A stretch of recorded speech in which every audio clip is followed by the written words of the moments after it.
Bourbon I said I probably wouldn't buy again. And I didn't. This is not mine. Lux Row's latest Blood Oath whiskey release is here, and it happens to be the brand's 10th anniversary. Blood Oath has been known to play around with distinctive finishes in past releases, but this is the first double finished Blood Oath. Is the 10th release worth seeking out? Come right back and find out. It's the Mash and Drum.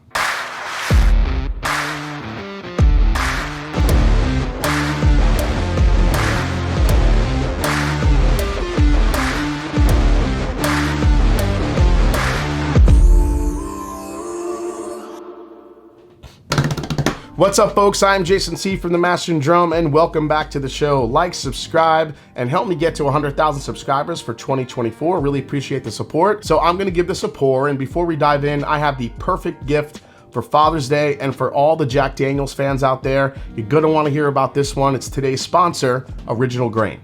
All right, everybody, seriously, I have the perfect gift for Father's Day, and of course, it's from Original Grain. Original Grain makes watches, sunglasses, rings, and more inlaid with whiskey barrel wood that inspires connection, creates conversations, commemorates milestones, and of course, can celebrate dad.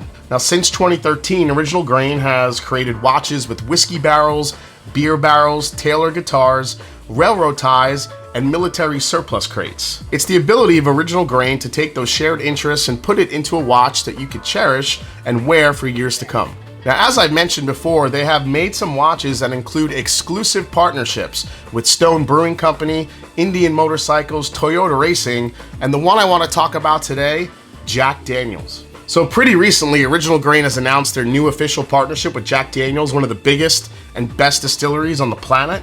Jack Daniels, deservedly so, has garnered worldwide fans and has made some of my favorite whiskeys in the last several years. Now, the collection features 5 unique timepieces that incorporate the very materials that make Jack Daniels. This includes limestone from their on-site cave spring at the distillery, charcoal, which they use to filter and mellow the whiskey before it ages, and of course, whiskey barrels. The collection was built from the ground up to be a true Jack Daniels watch and a tribute to the iconic brand's rich history and commitment to quality. My personal favorite is the old number 7 watch, which I think just looks so cool.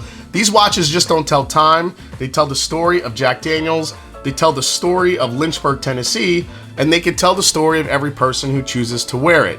Original Grain, by the way, are a veteran and family-owned company. They offer free shipping, a great warranty, and amazing customer service. Plus, they also dedicate themselves to helping many veteran organizations. So I already ordered my Jack Daniels watch, so now it's time to get yours for you or for your dad for Father's Day. Original Grain has a Father's Day sale going on right now, and using my code MASH, it'll allow you to stack an extra 10% off so you can shop for dad and get the highest discount you will find. Remember, if dad isn't into Jack Daniels, there are so many beautiful watches made with unique materials to choose from if he has other interests. So click the link below in the description, head to Original Grain and use code MASH at checkout and grab one of these beautiful watches today. Cheers. So Lux Row Master Blender and Master Distiller John Rempe has made it his mission for the past decade to find rare bourbons and bottle them to create exclusive releases for the Blood Oath series. Alright, so for this year's release, Rempe sourced 2 rye bourbons and 1 finished bourbon. The blend was double finished in Cabernet Franc and Merlot barrels, which are 2 pretty popular red wines. Each Blood Oath Pact release features a custom label each year. For the 2024 edition, the blended rye and bourbon release features a black and silver label, as you can see. Blood Oath Pact 10 Kentucky Straight Bourbon is bottled at the usual 98.6 proof with a suggested retail price of $129.99.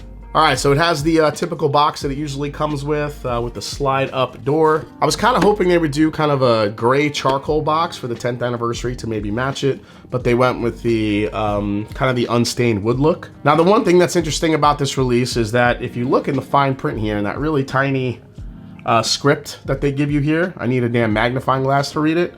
Usually they'll tell you the age of the whiskeys, and I couldn't find the age of the whiskeys anywhere, so I think this may be the first time that they're not giving us the ages of the whiskeys that are in here. Now, normally some of the ages are pretty high, so I'm not really sure why they decided to leave those out. Usually when that happens, it means the whiskey has gone younger, but I guess we'll find out. Here we go. First thing that hits you, I think, is the wine finish. I really do get a lot of dark fruit. I'm guessing that's coming from the wine finish. This is all dark fruit and chocolate for me.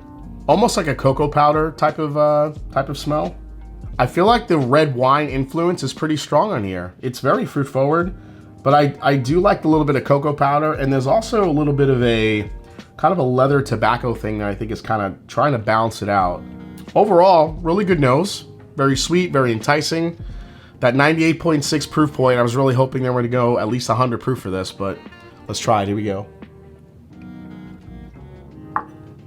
There's a lot more spice in here than what I thought was going to be. A lot of baking spices. I'm wondering what that rye content is because it does have a really nice spice to it. This one's interesting because while it does have a great spice component to it, it all happens on the mid palate. By the time it hits the finish just dies. I mean, it's there, it lingers, but most of it is just kind of sitting on the mid palate, which is interesting. Getting kind of like that Pop Rocks effect. But front of the palate is very much what I got on the nose. A lot of dark fruit, a lot of cocoa, chocolate. I think the best part of this bourbon is the spice. I love the spiciness of it. It actually makes it interesting because the finish, I don't think has enough really to hold on to. The front of the palate, like I said, it's all just dark fruit. You could go blackberry, raspberry for this. It's not a cherry. It's not a strawberry. It's a little bit darker, maybe on the brink of getting into a raisin area. But for the most part, it's pretty dark fruit forward. And then you kind of mix with like those classic caramel, vanilla, and then you kind of add in that cocoa powder and dark chocolate on top of it. But really,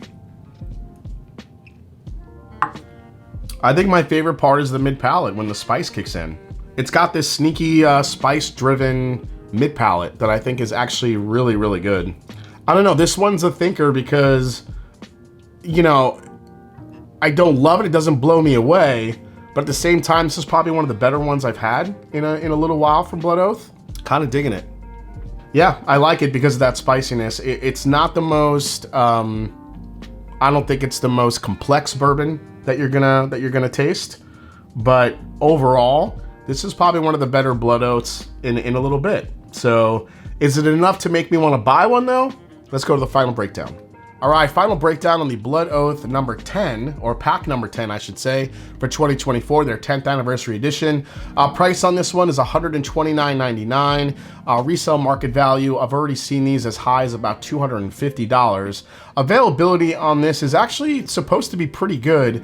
I think from what I read, there was about 17,000 3-packs. So with that type of number, I'll say the availability should be good. Value for this one is tricky because usually we have an age statement to go off of, and for this one, we don't have any age statements. However, if I'm gonna believe in the pedigree here that John Rempe has built over the last several years and those high age whiskeys that he's used, I'm hoping there are some older whiskeys in here still.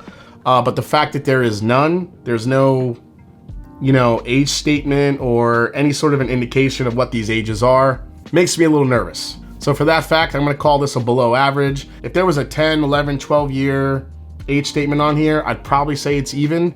But given the fact that we have no age statement and it's still 98.6 proof, I'll say that it's below average.